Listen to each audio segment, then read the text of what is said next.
Okay, this is a nice story on how Bangladesh is dealing with cholera, which is very endemic to this region. Of course, also in India and Nepal, all the tropical countries tend to have this. It's Vibrio cholerae is an environmental bacterium that is abundantly there in especially in warm waters. So when the concentrations exceed certain threshold, your body begins to think it's a foreign object that needs to be gotten rid of, so you begin to have diarrhea. And cholera can multiply rapidly in your stomach because it likes the mucus on your gut lining. That is where it can multiply itself profusely and make you sick, right? It's not trying to make you sick, but it's your body that's overreacting. But nonetheless, in the cradle of cholera, Bangladesh is leading the fight against this ancient scourge, and vaccine researcher Firdausi Kadri is on the front lines. Okay, so this is Muhammad Abu Rayhan Shanto was treated for severe diarrhea and dehydration in Dhaka, Bangladesh last summer. And this is another thing, that cholera is not something that should really kill you. Early warnings, which I have been involved in, can be given based on the concentration of phytoplankton in the waters, which correspond to some zooplankton that's the host to Vibrio cholerae. Then people can just filter the water, or make sure they get hydrated quickly if they do end up having diarrhea. And then you have to get rid of the defecation carefully, because otherwise you will contaminate more water and so on. So I'm going to read a lot of this text because it's a nice story. Muhammad Abu Rayhan Shanto had suffered from uncontrollable diarrhea for 3 days until he became so weak he couldn't walk, and relatives took him to a hospital, which means he didn't take it seriously. Now the 19-year-old madrasa student was hooked up to an intravenous drip to rehydrate his body, which is what we are looking at here. And he felt slightly better, although he was still weak and his eyes looked hollow. I thought I was going to die, Shanto said through an interpreter, as his mother and a younger brother looked on. So it's a nice human part of the story. But Shanto's hospital bed, like those of scores of other patients in the large hospital hall, had no sheets but a plastic cover and a hole in the middle with a blue bucket underneath. This allowed patients to empty their bowels without getting up because they'll be too weak. So he's having a discharge right now as we talk, the interpreter helpfully said, as Shanto briefly closed his eyes. About 10 meters away, a man sitting on his bed vomited loudly. So the body tries to get rid of the Vibrio cholerae from both ends because it thinks this is something that's going to kill you, and if it lets it just get through the system, then maybe you won't die. Nonetheless, vaccines may come along soon. They had come to the right place, a hospital in central Dhaka operated by International Center for Diarrheal Disease Research, Bangladesh, ICDDR, which gives us good data. It is known internationally as a crown jewel of South Asian science and locally as the best place to go if you have severe diarrhea caused by cholera or one of the many other intestinal bacteria flourishing in Bangladesh and in warm tropical countries. Rather than use the tortuous acronym, ICDDRB's website suggests to visitors, just ask your driver for the cholera hospital. Right? Everybody knows it. Untreated cholera can kill within hours through catastrophic dehydration, but here treatment, primarily rehydration, is free, and most patients are discharged within 24 hours. Miraculous, right? The center is also the domain of Firdausi Kadri, the queen of cholera, as Philippe Barboza of the World Health Organization calls her. Kadri, who heads ICDDRB's mucus cholera hospital, let's call it. Cholera Hospital's mucus immunology and vaccinology unit, housed 5 stories above the hospital, has spent her career studying a range of enteric diseases, but most of her work has been on cholera, and it has given her near legendary status. Kadri is a scientific giant, Swedish vaccine researcher Jan Holmgren wrote in 2021. A godmother to the field, says Julia Lynch, who heads the cholera program at the International Vaccine Institution in Seoul, South Korea, which has close ties to the cholera hospital. She's phenomenal, Lynch says, an amazing, compassionate, hardworking person who's also a terrific scientist. Imagine, it's a poor, relatively poor Muslim country, Muslim majority, and she's a Muslim woman, but doing amazing work. Why am I saying? Not to discount it, but to work through the system to get to this level of being world renowned is not a small task. Okay. Much of Kadri's work has focused on demonstrating the benefits of a generation of simple, cheap oral cholera vaccines and advocating for their use. The rollout of these vaccines, first developed by Holmgren at the University of Gothenburg more than 4 decades ago, has been agonizingly slow, in part because there is no money in making vaccines for diseases of the poor, but also because many in the public health community were skeptical. After all, vaccines do little to address cholera's root cause, the lack of clean water and sanitation that help Vibrio cholerae thrive, which is the environmental bacterium I mentioned. It wasn't until about a decade ago that countries began to use vaccination more widely, in part through Kadri's advocacy. She has been a leader in oral cholera vaccines for a very long time and has just carried out a whole series of studies that demonstrate how you can do it, says David Sack, a veteran cholera scientist at the Johns Hopkins Bloomberg School of Public Health, which is considered one of the top public health schools. But as the teeming hospital ward at cholera hospital showed, oral vaccines have not eliminated cholera, not by a long shot. An international stockpile that distributes the vaccines to poor countries with support from Gavi, the Vaccine Alliance, has too few doses to meet the global demand. The Bangladeshi government, struggling with many other urgent health problems, is not investing in vaccination. Complicating matters, the vaccine offers protection for just a couple of years and then you have to retake it. Progress in providing clean drinking water and sanitation has been slow as well, both in Bangladesh and other cholera-prone countries. There are also enteric fevers like typhoid and so on that are just as deadly. As a result, several plans to dramatically curtail cholera, both globally and in Bangladesh, are off track. In 2022, Dhaka saw its worst outbreak in more than 25 years. The cholera hospital treated more than 42,000 patients in a 41-day period. Outbreaks have surged globally in the past 2.5 years as well, driven in part by conflict and climate change. It's frustrating, Kadri says. Again, early warning systems can be built, should be used, but that's a separate issue. When Science, the journal, visited in June 2024, the hospital had just dealt with another big influx of patients, peaking at more than 1,300 a day. Many had cholera, although few were actually tested, as the treatment for severe diarrhea is similar regardless of the cause. So dehydration to make sure you don't die of rehydration to make sure you don't die of dehydration. Staff had erected 2 air-conditioned tents in a parking lot to receive patients. More patients were parked in hallways and corridors, so you would expect the place to smell horrible, but it didn't. Cleaning crews frequently replaced the buckets and mopped the tiled floors. Just phenomenal handling of an emergency. The institute now faces another urgent problem. Last week, it said it had laid off more than 1,000 employees across 10 projects and studies in response to a 3-month freeze in U.S. foreign assistance, which helps support it. Kadri declined to comment on the move, and a cholera hospital spokesperson would not say whether her research would be affected. He said, "We hope to resume our activities soon." So USAID has been hit, as you know, and USAID does a lot of work in South Asia, so we have to watch out what happens with this move by the current president. Over lunch last summer, Kadri said she remained an optimist, confident cholera can be vanquished, and that science can help solve other public health problems in her tumultuous country, which saw its authoritarian government overthrown in a surprise revolution last year.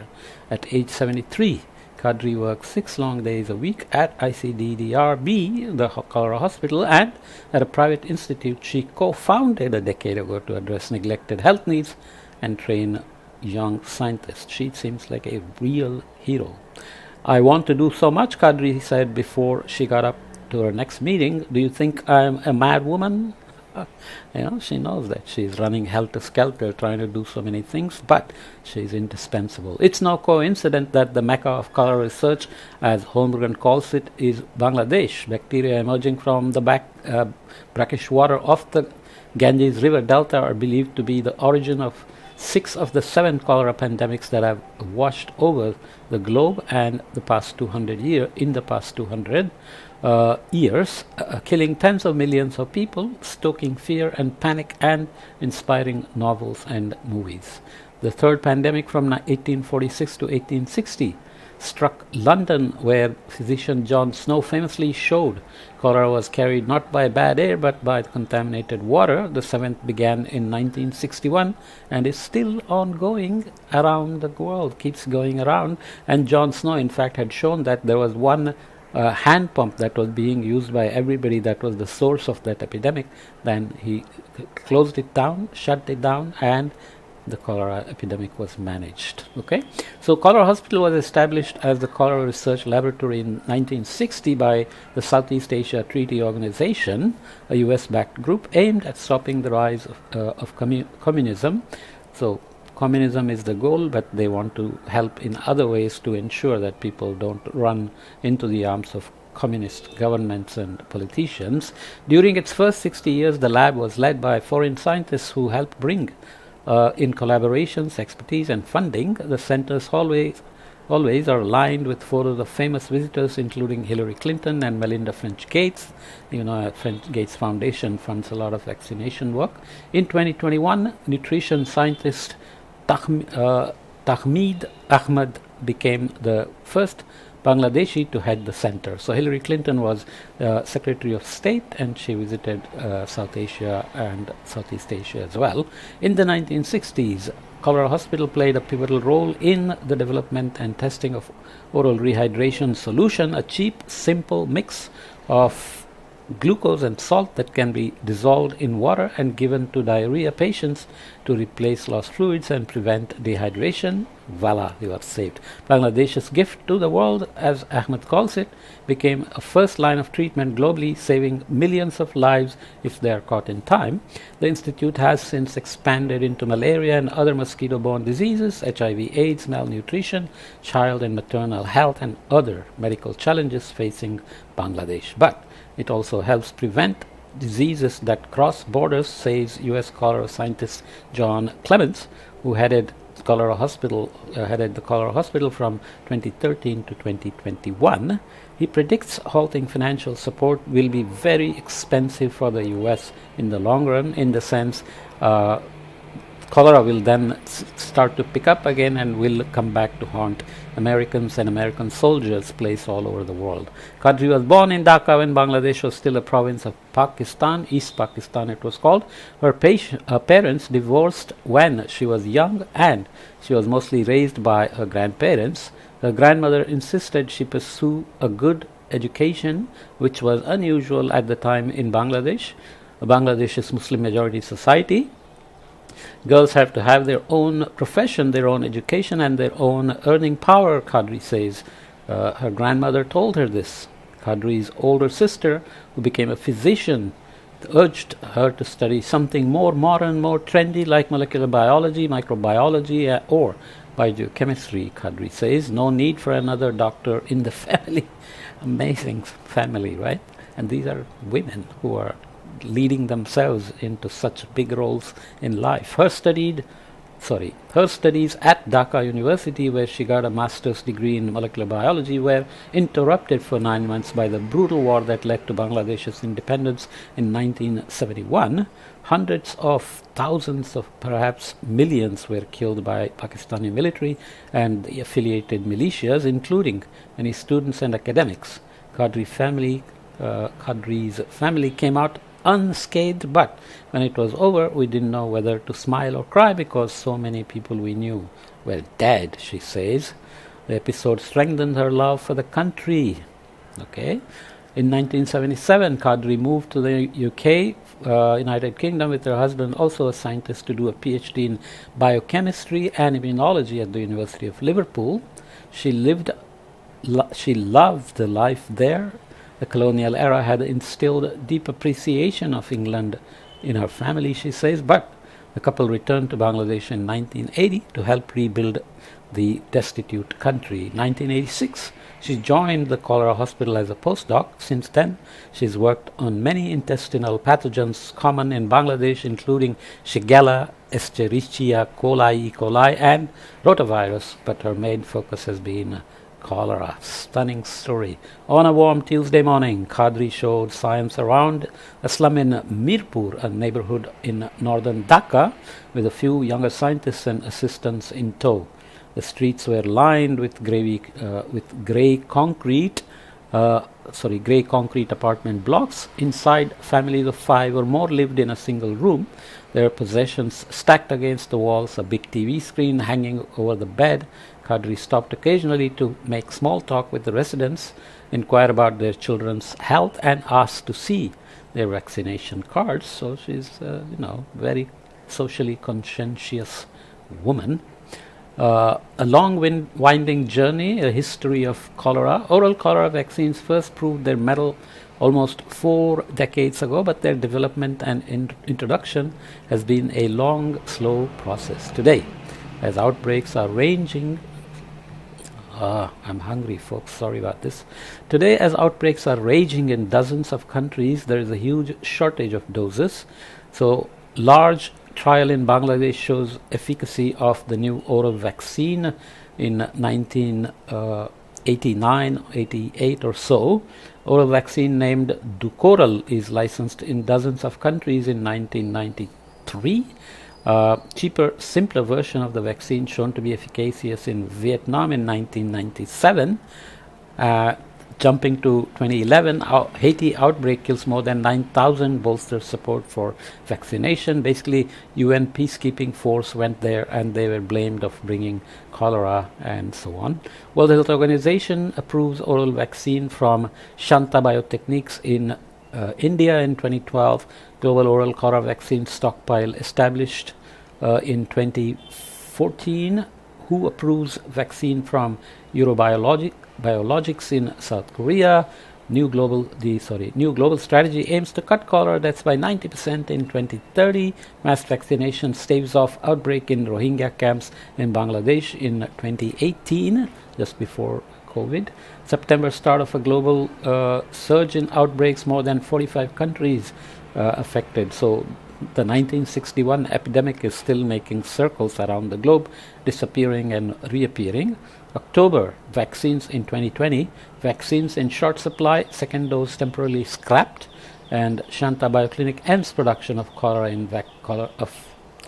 Shanta Biotechnics ends production of cholera vaccines in 2024, and in the same year, global vaccine stockpile declared empty. Scary, right?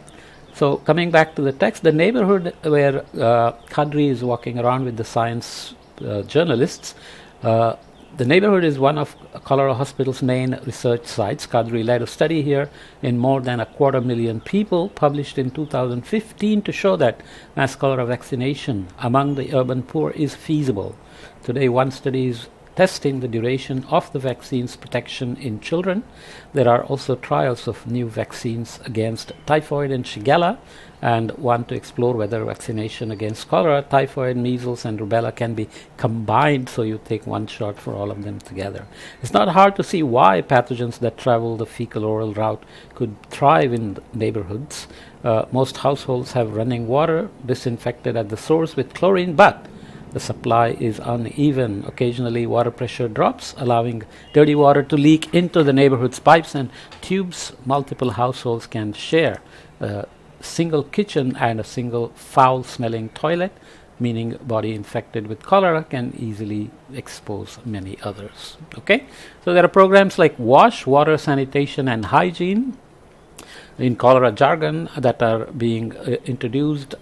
So you don't have cholera in London and New York, of course, because you have taken care of hygiene and clean water, but you can imagine that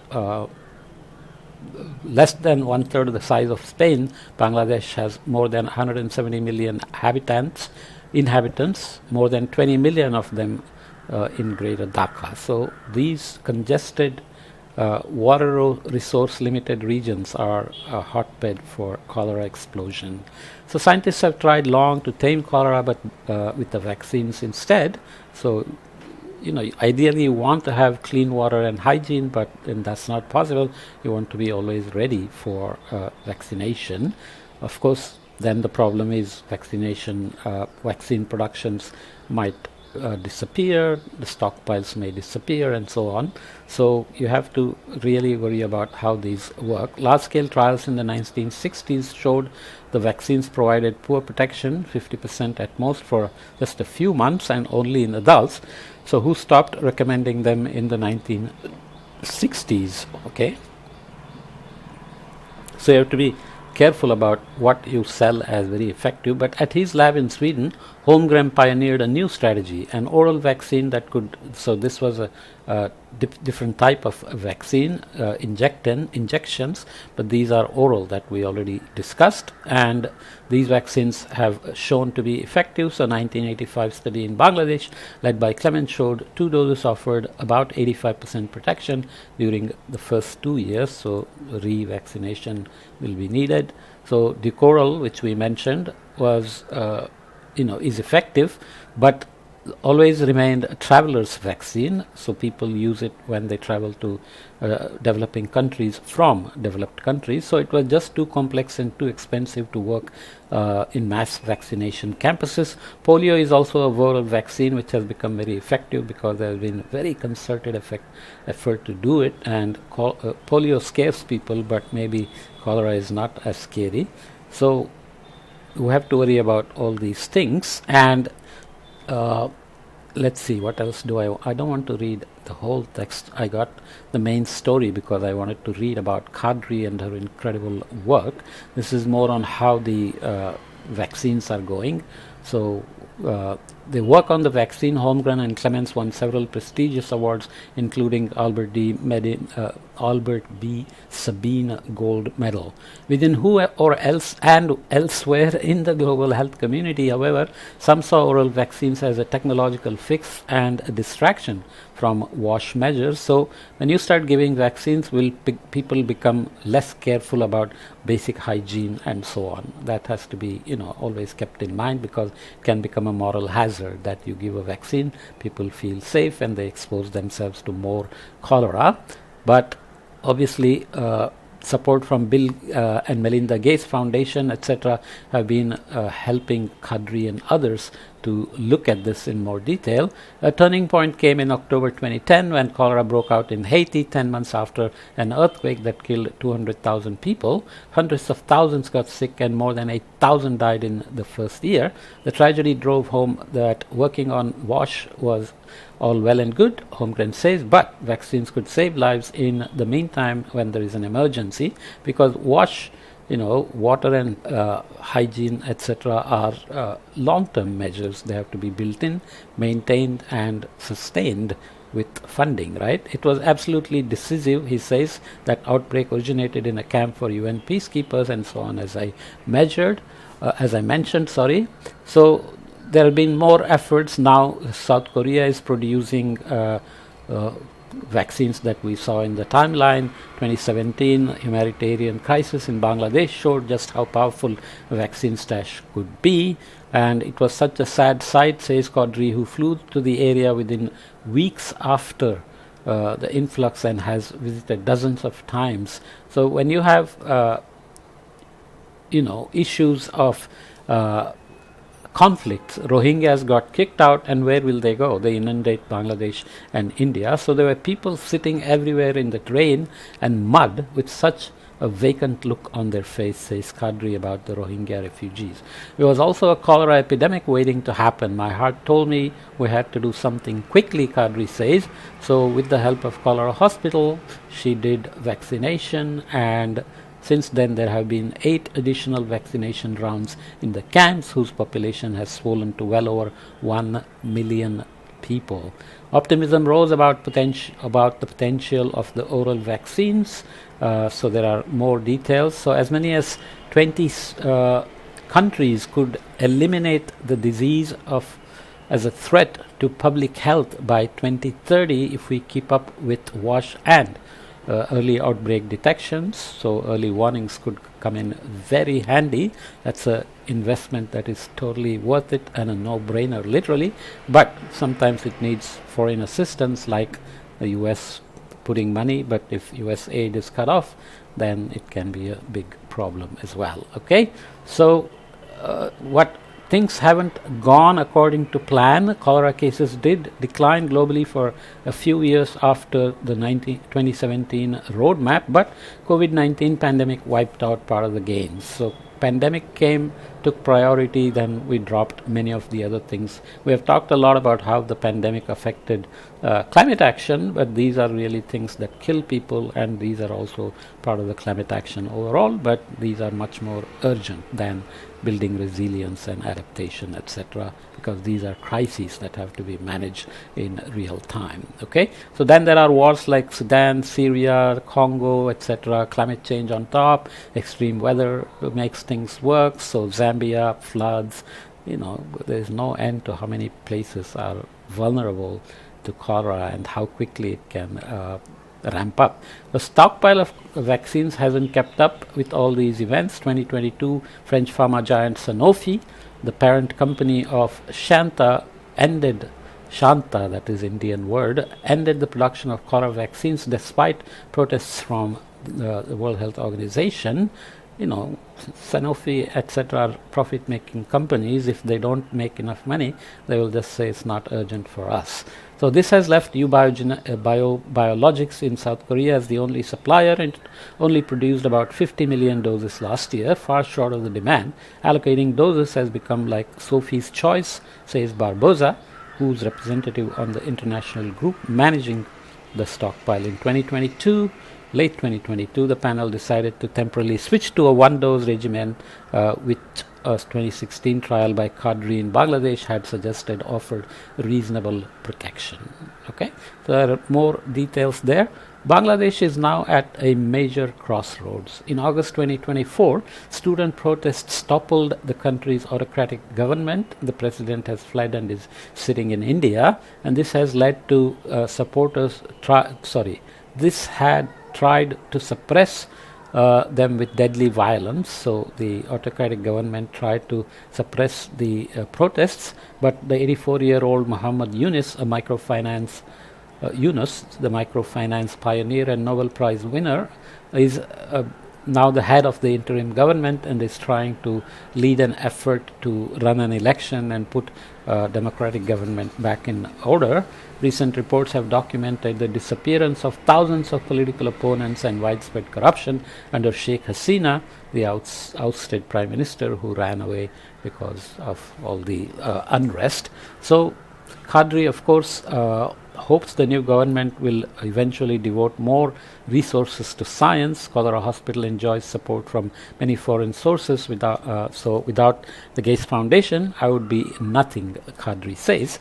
But obviously, it's still a struggle because these are not guaranteed, sustained sources. Right, so she has to constantly worry about. Plus, she also has to worry about other diseases that we mentioned before. So, how do you balance all those things? In our culture, we do not talk about sex because she also has to worry about human papilloma virus (HPV), which is causing some other issues. So, she is taking on a lot and she is very effective. But how does she get help and finance to do it better and more effectively? So another project she has aims to prevent thalassemia, a blood disorder caused by a recessive gene that many people unknowingly carry. Marriages between cousins, common in Bangladesh, increase the risk. The project is encouraging people to get tested, and if they have the gene, avoid marrying another carrier. A woman often hesitates to express that she is a carrier, says Kasrina Azad, the medical officer leading the project. In our culture, it's like she has bad blood or something, so she faces a lot of stigma, and if she doesn't get married and doesn't have a job, doesn't have financial independence, it can become a disaster. So 40% of the staff at IDESHI, which is this institute called Institute for Developing Science and Health Initiatives, 40% of the staff at IDESHI are women, an unusually high number in Bangladesh. Kadri herself has undoubtedly blazed a trail, Lynch says, and I have seen her interact with government officials, and everyone is just like, oh, you don't mess with her. She says she is so respected, they listen to what she has to say. Okay, coming to a close, on 11 January, Kadri headed back to the Rohingya camps where workers were about to launch another round of cholera vaccination in response to a worrisome rise in cases. The battle against Bangladesh's ancient scourge was continuing, and Kadri would never give up her role in it. She said, "Do I look like I can retire? No way." So she's going to keep working. Here are some nice images. This is Firdausi Kadri, the Wonder Woman, the godmother of cholera field in a Dhaka neighborhood where she runs many studies. So she's not just doing vaccination, but she's doing research, collecting data, and so on. Here is a slum in Dhaka, the Bangladeshi capital. Lack of clean drinking water, sanitation and hygiene. Water, sanitation and hygiene creates conditions in which Vibrio cholerae can thrive, and any exposure is going to make you sick. So here is Bangladesh, which made impressive economic strides in the past 25 years, but almost 1/5 of the 173 million people still live below the poverty line, many in Dhaka. So when you have such informal dwellings or slums, as we call them, you can see the neighboring rich neighborhoods across the river, so you can see the gradients and the issues you will have here. But are they really immune? If these people get sick, they are very likely to get sick, and the epidemic can become a pandemic and go around the world, as it has been doing. So Sati Akhtar Center came to the cholera hospital last summer because her 6-year-old son had severe diarrhea, so she came in time. So awareness is high, which is important, again thanks to Firdausi Kadri, that people now know that if there is diarrhea that doesn't stop quickly, then it could be cholera, so they rush to the hospital, which actually saves lives because it's a very simple rehydration exercise, and then they probably get a vaccine before they go back out. Okay, so it's a lovely story. I read a lot of the material and skipped some of it because I really love this story.